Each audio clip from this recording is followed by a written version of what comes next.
I've spoken in the past on videos about items in the shop that catches people's eye because they're a curiosity, they don't know what they are. And these two are prime examples. They're Clarkson cases, more commonly known as Cordite cases. Well, what are they? Well, Cordite cases were used for moving cordite. What's cordite? Cordite was a propellant which was invented in Britain at the end of the 19th century and was used from 1889. It's a mixture of nitroglycerine and nitrocellulose with a stabilizer or preservative. And it was used mostly on naval ships, not just exclusively on naval ships, but mostly on naval ships. And these two would have come from a naval ship, and they would have been used to move the cordite from the magazine in the ship up to the guns. So a little bit more about cordite. What is cordite? Well, the name cordite comes from the fact that it was made in strands or cords. And if you look at it, it looks very similar actually to quite thick spaghetti, perhaps a little bit darker in colour. And these strands or cords were tied together in a bundle with silk, and then they were sewn into a silk bag. They'd be placed into your cordite carrier.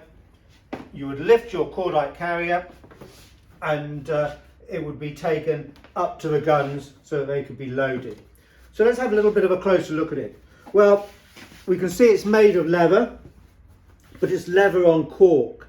So quite light in weight, but also cork doesn't burn very easily. So that's an added bonus as well. And the metalware on it is copper. So these are flash proof. You're not going to get any accidental sparks off it, which are going to affect the cordite within it and give you a nasty surprise.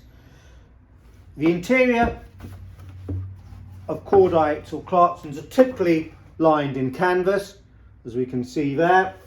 You've got a good leather carrying handle and a canvas carrying handle there as well. If we look at the top, we can see there's a number there, number 58 and 3, and the maker's details, B, H and G Limited. Another number and 1938, which probably is a date, but we're not 100% sure. Well, B, H and G Limited, that stands for Barrow, Hepburn and Gale. And they're a famous London company who are still going, who were leather workers, and they started in 1760 and perhaps are more famous for making the red dispatch boxes which are used by government officials and are widely recognised. So they were the makers of this cordite carrier. Most cordite carriers originally were quite tall. They do come in different sizes, and we can see that this one is a much wider diameter than the other one. But it's very likely that this one was twice the height and has been cut down. If we hold the two like that together, you can easily imagine this one with this ridge here corresponding to this one being twice the height. Well, when a lot of these were decommissioned, probably in the 1970s, the people who bought them thought, what can we do with them? How can we make them practical for use, to sell? And what they did with a lot of them was cut them in half, put a base on the half that didn't have a base, and turn it into a waste paper basket. They also put transfers on them, thinking that they would look more in keeping and perhaps help sell them. And so that's why you see a lot of cut down cordite cases with transfers on them. They're still practical to use, but it's always nice to know exactly what's gone on with something and that it's been altered from its original state. So these are Cordite or Clarkson cases.